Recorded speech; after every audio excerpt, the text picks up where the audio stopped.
আসসালামু আলাইকুম। সবাই কেমন আছেন? আজ 29 মে বৃহস্পতিবার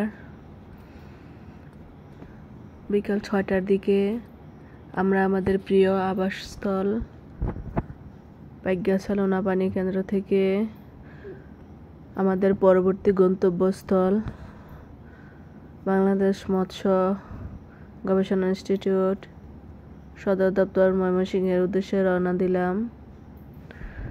তো আজ আমার এই সফরে আমার সফর সঙ্গী হয়েছে আমার মাম্মাম এবং আমার বাবাই।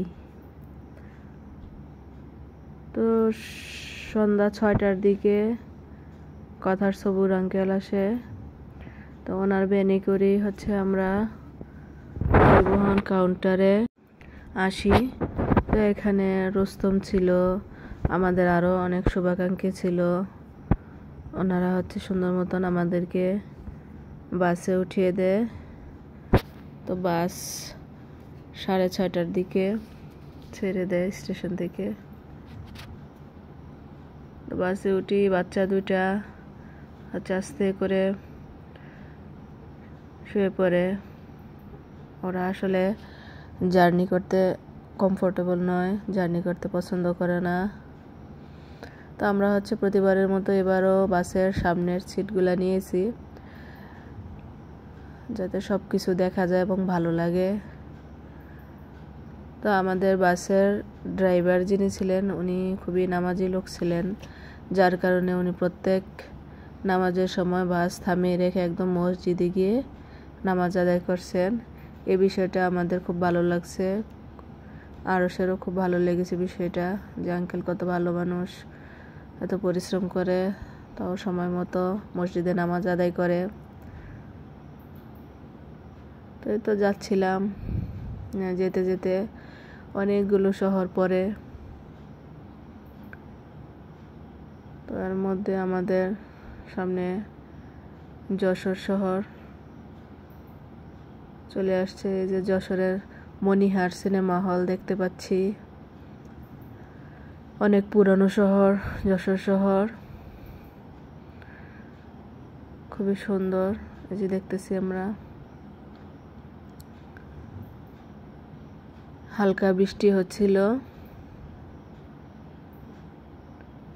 তো এর মধ্যে অনেকগুলো শহর পার হয়ে রাত আনুমানিক 1:30টার দিকে আমরা দৌলতদিয়া ফেরিঘাটে এসে পৌঁছেছি। তো প্রত্যেকবারের মতো এবারেও আমাদের জার্নিতে আমাদের আশেপাশের এমন কিছু লোকের সাথে আমাদের আলাপ কথাবার্তা হয়, যেগুলো আসলে অনেক দিন মনে থাকে। এবারও তাই হয়েছে। আসলে প্রত্যেকটা মানুষের জীবনেরই আলাদা গল্প আছে তাদের গল্পের আলাদা বৈচিত্র্য। এক একজনের জীবনের দুঃখগুলো এক এক রকম, সুখগুলো এক এক রকম। তো এই বিষয়গুলো আমার মনে খুব দাগ কাটে। তো যাই হোক, এর মধ্যে আমরা ফেরি পার হয়ে মূল সড়কে চলে আসলাম। গাড়ি চলছে। এর ভিতরে আমার বাচ্চা দুটো ঘুমিয়ে গেছে। আমার আসলে যাত্রাপথে এতটা ঘুম আসে না। তো আমি বসে বসে অনেক কিছু ভাবছিলাম। আসলে কথার বাবাকে ছাড়া এবারই প্রথমবারের মতো এভাবে এত বড় জার্নি করতেছি। আসলে পরিস্থিতির চাপে মানুষ সবকিছুই শিখে যায়। যাই হোক, আমার পাশে দেখতেছিলাম কথা ও আরশ দুজনকে জড়িয়ে ধরে সুন্দর করে ঘুমাচ্ছে। এক মায়াবী মুহূর্ত। আসলে ভালোবাসার সম্পর্ক ভাই বোনের মধ্যে সবচেয়ে আপন এবং প্রিয় সম্পর্ক। দোয়া করি আজীবন যেন তোমাদের এই ভালোবাসার সম্পর্ক, মধুর সম্পর্ক টিকে থাকে। তো সকাল হয়ে গেল।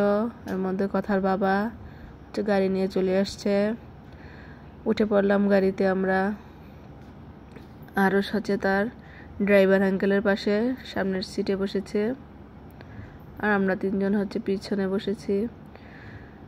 আকাশে এখনও মেঘ আছে, সারা রাত্রে বৃষ্টি হয়েছে, তারপরেও যেন মেঘের শেষ হচ্ছে না। তো নতুন শহর চারদিকে দেখছিলাম আর ভাবতেছিলাম যে গত 4-5টা বছর পাইকগাছিতে ছিলাম, পাইকগাছাটা এতই আপন হয়ে গেছিল। তো সেই শহরের মায়া কাটিয়ে আবার এই শহরটাকে আমার আপন করে নিতে হবে। আমাদের সব কিছু এখানকে ঘিরে আবার শুরু হবে। তো যাক, দেখতে দেখতে আমরা চলে আসলাম ময়মনসিংহের সদর দপ্তরে। যে ডরমেটরিতে চলে আসলাম। ডরমেটরির 4 তলায় হচ্ছে আমাদের অফিসার্স লাউঞ্জে আমাদের রুম। দেখতেছিলাম খুব সুন্দর পরিবেশ, বিশাল বড় হচ্ছে ইনস্টিটিউটটা, চারিদিকে পুকুর, লেক, গাছগাছালি। আসলে প্রিয়জনের জন্য যত কষ্টই করি না কেন, যখন সবাই একসাথে হয়ে যায় কষ্টগুলো আর মনে থাকে না, কষ্টগুলো দুঃখগুলো সুখে পরিণত হয়ে যায়। আমাদের ক্ষেত্রেও তাই ঘটেছে। সারা রাত্র যে এত কষ্ট করেছি এখন কিছুই মনে পড়ছে না। আসলে আমরা 4 জন একসাথে থাকলে সবসময় আমাদেরকে স্বর্গীয় অনুভূতি আসে। তো যাক, আমরা সবাই একটু টায়ার্ড ছিলাম, এখন নাস্তা করে নিয়ে একটু রেস্ট নিব। সবাই ভালো থাকবেন, দোয়া করবেন আমাদের জন্য, আমরা যেন সুস্থ থাকতে পারি, ভালো থাকতে পারি এবং আমাদের এই মায়ের সম্পর্ক যেন চিরদিন বজায় থাকে। আল্লাহ হাফেজ।